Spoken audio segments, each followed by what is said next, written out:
일부 아무것도 가진 게 없다고 느껴질 때 내가 말한다. 경제적으로 실패하였다면 저 아래 낮은 곳으로 내려가라.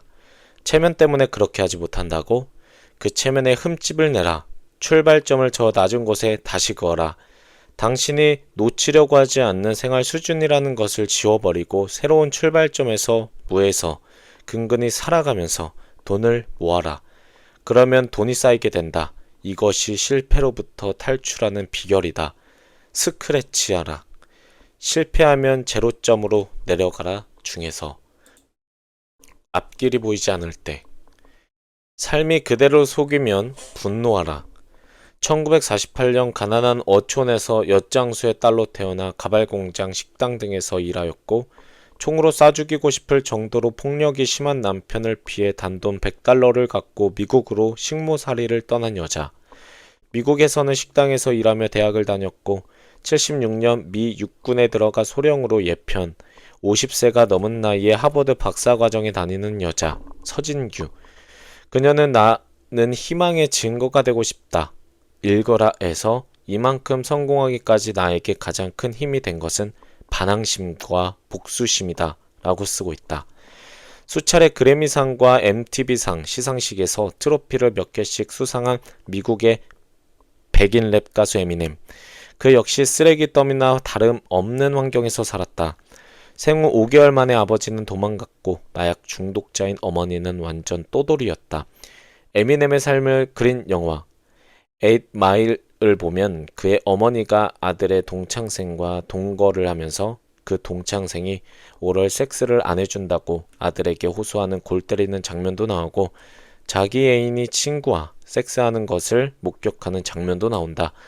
당연히 그의 노래에는 어머니나 애인에게 쌍욕을 퍼붓는 내용이 나오며 대부분의 가사는 아주 반항적이고 폭력적이고 외설적이며 욕으로 도배되어 있어 2000년 미국에서 공공의 적으로 꼽힐 정도였다. 50이 가까운 나이인 내가 에미넴의 CD를 싱글 포함 6장이나 갖고 있으며 아주 즐겨 듣는다는 것을 알면 아마 쇼크 먹는 사람도 있을 것이다. 미국의 어느 학교에서 총기 사건이 일어나고 범인이 에미넴의 앨범을 즐겨 듣고 했음을 기자들이 지적하자 그는 이렇게 말한다. 심히 유감이다. 하지만 당신은 너무나도 미운 사람이나 짜증나는 사회를 없애버리고 싶은 충동을 느낀 적이 없는가? 나는 학생 시절 나를 괴롭히던 녀석들을 죽이고만 싶었다. 집에 돌아와 자기 방의 모든 것을 닥치는 대로 부수는 심정을 이해하는가? 나는 이해한다. 나는 주먹으로 피가 나오도록 방바닥을 치고 거울을 깨부순 적도 있었다. 내가 어린 시절 이발소에서 대부분 푸시킨의 시가 걸려 있었다. 삶이 그대를 속일지라도 슬퍼하거나 노하지 말라. 우울한 날들을 견디면 믿으라. 기쁨의 날이 오리니. 마음은 미래에 사는 것, 현재는 슬픈 것, 모든 것은 순간적인 것, 지나가는 것이니. 그리고 지나가는 것은 훗날 소중하게 되리니. 나는 이 시가 참 싫었다. 내 삶은 수제비로 범벅이 되어 있는데 슬퍼하지도 말고 노하지도 말라니. 희망은 안 보이는데 견뎌내라니. 세상은 이른바 배웠다는 위선자들로 가득 차 있는데 기쁨이 날이 올 것을 믿으라니. 돈 봉투를 안 가져가 온다고 나를 책망한 담임은 어느 날 모범교사로 칭송을 받고 나중에 규장까지 되었다. 나는 자원 입대하였는데 멀쩡한 부잣집 친구들은 징집 면제되고 그런데 지나가는 시간이 훗날 소중하게 된다니 그것을 나보고 믿으란 말인가?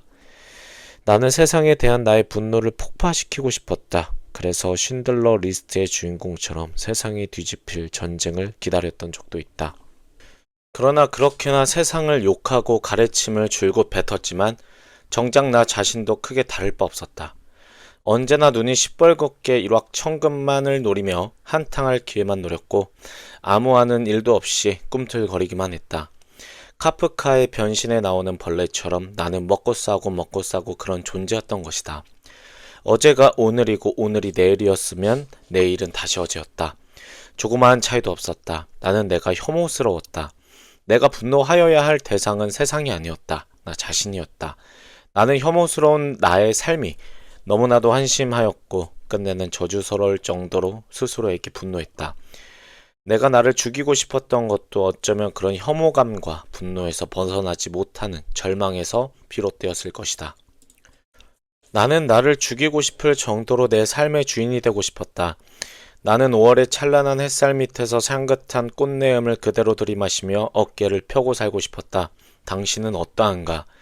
내가 수집하는 것 중에 모형 자전거가 있다. 이미 50개 정도는 되는 것 같다. 인생은 자전거와 같다. 뒷바퀴를 돌리는 것은 당신의 발이지만 앞바퀴를 돌려 방향을 잡는 것은 당신의 손이며 눈이고 의지이며 정신이다. 당신의 발이 생활이라는 이름으로 당신을 움직여는 주지만 정작 당신의 손은 호주머니 속에 깊이 박혀 있는지도 모른다. 정작 당신의 눈은 당신 앞에 놓인 길을 바라보지 않고 옆에서 빠른 속도로 지나가는 오토바이들과 스포츠카만 부러운 마음으로 바라볼지도 모른다. 때문에 비록 열심히 페달을 밟고 있지만 당신이 탄 자전거는 제자리를 맴돌 뿐이다. 만일 당신이 말초신경이나 자극하는 것들에 현혹되어 채팅 게임, 공짜 사이트, 복권, 유명 브랜드 상품, TV, 술, 도박, 경마 등 일확천금과 한탕주의의 망상에만 몽롱하게 사로잡혀 있다면 당신이 바로 그렇게 제자리를 맴도는 사람이다. 그렇게 삶에 질질 끌려다니며 제자리를 맴도는 사람들이여. 이제는 그 삶을 정면에서 바라보아라. 비겁하게 외면하지 말라. 그 삶이 자랑스러운가? 이제는 그 삶에 대한 분노할 때가 되지 않았는가? 파충류와 포유류의 차이 중 하나는 파충류는 본질적으로 화를 내거나 기쁨을 내는 능력이 없다는 것이다. 뇌에서 그런 역할을 하는 번연계가 퇴화되었기 때문이다. 악어쇼에서 악어를 때려도 악어가 화를 내지 않는 이유가 거기에 있다. 당신의 삶이 분노할 대상임에도 분노하지 않는다면 이미 당신의 뇌는 썩어버린 것이다. 차라리 강물에 빠져 죽어버려라. 하지만 이제라도 삶이 당신을 속인다고 생각되면 그 삶을 던져버려라. 내동댕이 쳐라. 삶은 한 번뿐이다. 삶의 비굴하게 질질 끌려가지 마라. 명심해라. 당신이 분노하여야 할 대상은 이 세상이 아니다. 당신의 현재 삶에 먼저 슬퍼하고 분노하면서 노라고 말해라. Say no. 그리고 당신의 삶을 스스로 끌고 나가라. 당신이 주인이다. 돈독이 올라야 부자가 되는 줄 아는가? 투자 기법을 몰라서 부자가 못 되는 줄 아는가? 절대 아니다. 일확천금의 기회가 있다고 생각하는가?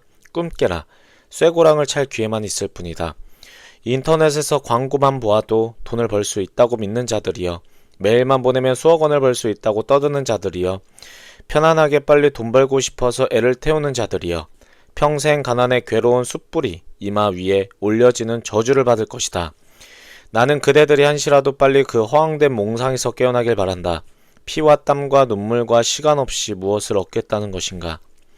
그럼에도 불구하고 사람들은 그저 물만 부으면 되는 컵라면 같은 순간적인 인스턴트 재테크 지식만 찾는다. 자기가 부자가 되지 못하는 이유가 어떤 투자 기법을 모르기 때문인 것으로 생각하거나 이제 밟지 못한 때문으로 치부해버린다. 웃기는 소리 하지 말라. 당신 생각대로라면 이른바 재테크 전문가라는 사람들이 모두 부자여야 하는데 그들의 평균 재산은 다른 직장인들과 크게 다르지 않다. 물론 나에게서 실전 투자 기법을 배우면 돈을 더 벌 수도 있을 것이다. 그러나 나는 당신이 스스로의 삶에 대한 태도부터 바로 세우지 않는 한 절대 부자가 될 수 없다고 하면서 당신을 한심한 사람으로 매도하고 독서를 퍼붓는 사람이다. 자기 삶의 노예가 되어 자기 생활과 시간을 통제하지 못하는 사람이 어떻게 돈의 주인이 될 수 있단 말인가?